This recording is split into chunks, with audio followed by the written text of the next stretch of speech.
حضرت سیدنا یوسف علیہ السلام کو جب قافلے والوں نے کنویں سے باہر نکالا تو بھائیوں کو پتہ چل گیا، وہ دوڑے دوڑے آئے اور کہا کہ اس کو تم خرید لو۔ قافلے والے کہتے ہیں کہ ہمارے پاس تو کچھ بھی نہیں ہے۔ تو یوسف علیہ السلام کے بھائی کہتے ہیں کہ تلاش کرو شاید کچھ تم میں سے نکل آئے۔ انہوں نے اپنی جیبوں میں ہاتھ ڈالے تو 18 انے نکلے تھے، وہ بھی کھوٹے۔ تو بھائی کہتے ہیں چلو اسی کے معاوضے میں تم یوسف علیہ السلام کو خرید لو۔ یعنی یوسف علیہ السلام کا مول پڑا کنویں سے نکالنے کے بعد 18 انے، وہ بھی کھوٹے۔ وجہ کیا تھی؟ وجہ یہ تھی کہ بیچنے والے بھی بے قدرے ہیں اور خریدنے والے بھی بے قدرے ہیں۔ تو چیز کا مول اس وقت پڑتا ہے صحیح معنوں میں کہ جب بیچنے والا بھی قدردان ہو اور خریدنے والا بھی قدردان ہو۔ آگے چل کر بازار مصر میں پھر یوسف علیہ السلام کا جو مول پڑا تھا وہ بھی اتنا نہیں پڑا تھا جتنا پڑنا چاہیے تھا، کیونکہ وہاں خریدنے والے تو قدردان ہیں لیکن بیچنے والے قدردان نہیں ہیں۔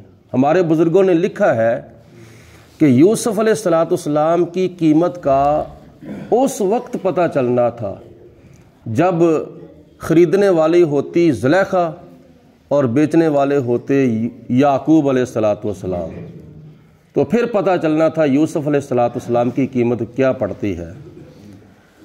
اگر زلیخا حضرت یوسف علیہ السلام کی ایک جھلک دیکھنے کے لیے حضرت یعقوب علیہ السلام کے ساتھ سودا کرتے ہوئے اپنی جان بھی قربان کر دیتی تو حضرت یعقوب علیہ السلام حضرت یوسف علیہ السلام کے بدلے میں زلیخا کی اس آفر کو بھی ٹھکرا دیتے۔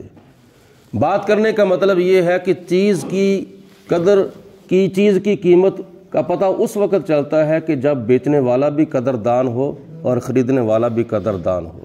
مکہ المکرمہ کے اندر حضرت سیدنا ابو بکر صدیق رضی اللہ تعالی عنہ نے مسلمان جو مظلوم غلام تھے ان کو خرید کے آزاد کرنا شروع کر دیا، اور روایات میں آتا ہے کہ تقریباً 17 مظلوم غلاموں کو حضرت ابو بکر صدیق نے خرید کر آزاد کرایا تھا۔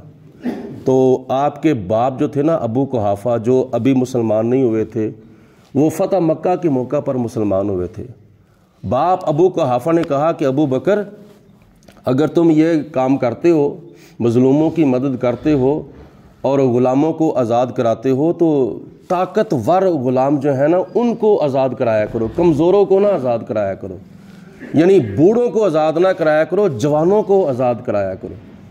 تو جناب صدیق اکبر نے کہا کہ اس میں کیا حکمت ہے؟ تو باپ ابو قحافہ نے کہا کہ شاید کل آپ کے کام آ سکیں۔ تو جناب صدیق اکبر نے کہا کہ اے میرے باپ، میں مسلمان مظلوم غلاموں کو خرید کر اگر آزاد کراتا ہوں تو اس میں میرا ذاتی مقصد نہیں ہوتا، میری یہ نیت نہیں ہوتی کہ کل میرے کام آئیں گے، میری مدد کریں گے، میرا ان سے مقصد پورا ہوگا، ذاتی طور پر نہیں۔ میرا پہلے نمبر پر نظریہ یہ ہے کہ میں اللہ اور اللہ کے رسول کی رضا حاصل کرنے کے لیے ان مظلوم مسلمان غلاموں کو آزاد کراتا ہوں، اور دوسرا میرا نظریہ یہ ہے کہ مظلوموں کی زیادہ سے زیادہ مدد کی جائے۔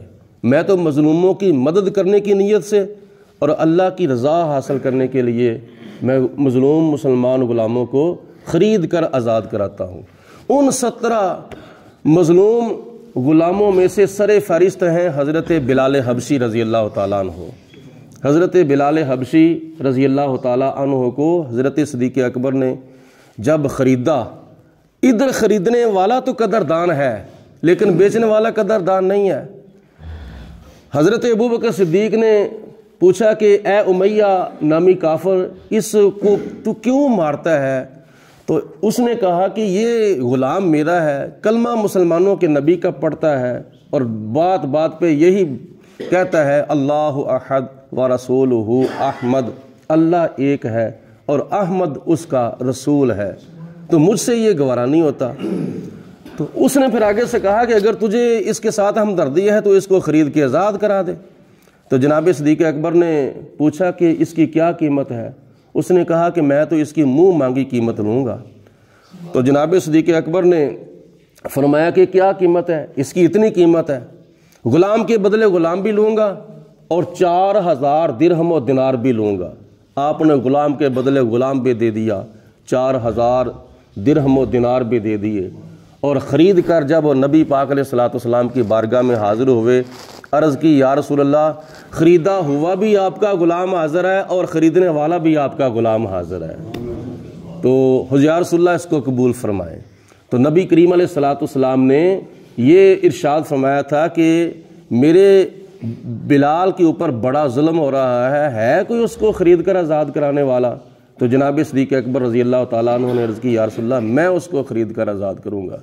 یہ ایسا مضمون ہے کہ تقریباً 1 گھنٹے کے اندر بھی بیان نہیں ہو سکتا۔ میں نے اشارتاً باتیں چند کی ہیں۔ اللہ تعالیٰ اپنی بارگاہ میں قبول و منظور فرمائے۔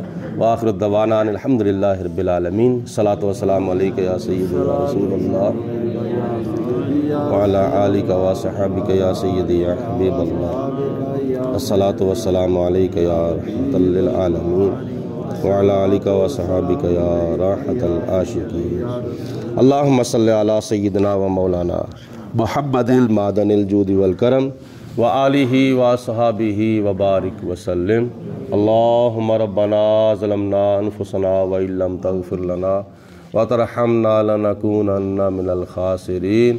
الہی ہم تجھ سے دعا مانگتے ہیں، مریض گناہ ہیں شفا مانگتے ہیں۔ الہی بحق محمد رسول دعا گناہ گاروں کی کرنا قبول۔ یا پروردگار عالم ہماری دعا کو اپنی بارگاہ میں قبول فرما۔ یا اللہ پاک ہمارے نیک اعمال کو اپنی بارگاہ میں قبول فرما۔ الہ العالمین ہمیں شیطان کے شر سے محفوظ فرما، ہمیں نفس کے دھوکے سے، موت کی سختی سے، قبر کے عذاب سے، حشر کی شرمندگی سے، دنیا اور آخرت کی ذلت و رسوائی سے بچا۔ قبر و حشر میں نبی پاک علیہ الصلوۃ والسلام کی شفاعت نصیب فرما۔